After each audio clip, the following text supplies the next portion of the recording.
Assalamualaikum warahmatullahi wabarakatuh. Salam dari Ikhlas Studio Jambi, ikhlas tanpa batas. Pemirsa Ikhlas Studio Jambi dimanapun berada.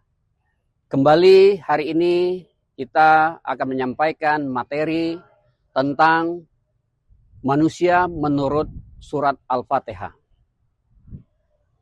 Di dalam Al-Quran, surat Al-Fatihah, kita selalu meminta kepada Allah, minta tunjuk, minta bimbing, minta tuntun, minta bawa kepada Allah Subhanahu wa taala. Yang bunyinya ihdinas siratal mustaqim. Ya Allah, tunjuki kami, tuntun kami, bimbing kami kepada jalan yang lurus, jalan yang mustaqim. Atau disebut dengan jalan tol. Jalan tol ini ya jalan yang lurus. Kalau bengkok sedikit saja, kita akan tabrakan atau akan terjadi kecelakaan. Nah, di dalam satu hari saja kita meminta kepada Allah membaca surat Al-Fatihah ini yang di dalam sholatnya sebanyak 17 kali. 17 rakaat yang wajib kita laksanakan. Kita selalu meminta ihdinas siratal mustaqim. Ihdinas siratal mustaqim.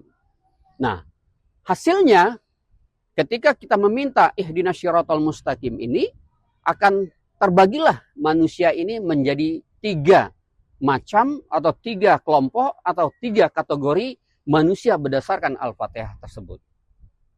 Yang pertama, ketika kita meminta kepada Allah siratal mustaqim, maka Allah akan memberi nikmat karunia kepada orang-orang yang meminta tadi. Yaitu apa? Akan diberi an'amta alaihim. Akan diberi siratal ladzina an'amta alaihim, akan diberi nikmat, barokah dan hidayah kepada mereka.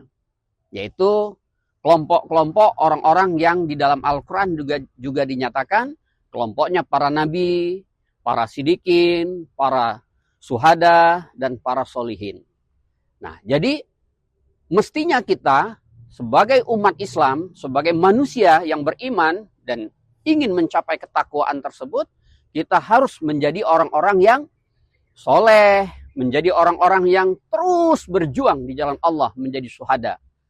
Dan kalau dapat menjadi orang yang sidikin. Kalau menjadi para nabi dan para rasul sudah tidak ada lagi. Karena nabi dan rasul sudah dikhotam. Atau sudah tidak ada lagi nabi, tidak ada lagi rasul. Ini adalah kelompok orang-orang yang diberi oleh Allah nikmat. Yang diberi oleh Allah hidayah. Diberi oleh Allah kemuliaan di dunia maupun di akhirat. Kemudian yang kedua adalah kelompok orang-orang yang dimurkai oleh Allah. Yaitu apa? Ghairil maghdubi alaihim, yang dimurka oleh Allah, dilaknat oleh Allah. Siapa ini? Nah, ini kelompoknya orang-orang yang Yahudi. Maka di masa Rasul pernah berkata, aku tidak takut dengan Yahudi yang jauh di sana. Aku lebih takut dengan Yahudi yang ada di dekatku. Mana itu? Ya, orang Yahudi ini apa? Dia tetap saja sholat, tapi sholatnya seadanya.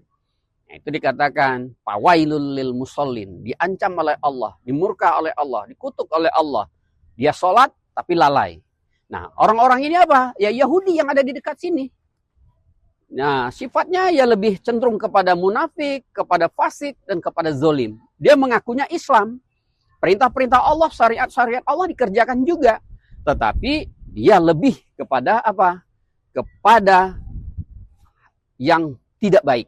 Nah, ini Yahudi yang lebih ditakuti. Kalau Yahudi yang jauh di sana, seperti di bangsa Romawi dan Persia di masa Rasul, ya tidak perlu ditakuti. Sudah nyata dan nampak musuhnya. Kalau Yahudi yang ada di sini yang dikutuk oleh Allah itu, nah digambarkan oleh Allah di dalam Al-Quran, ghairil maghdub bi alaihim itu siapa? Yaitu orang-orang dikutuk oleh Allah jadi kera dan babi.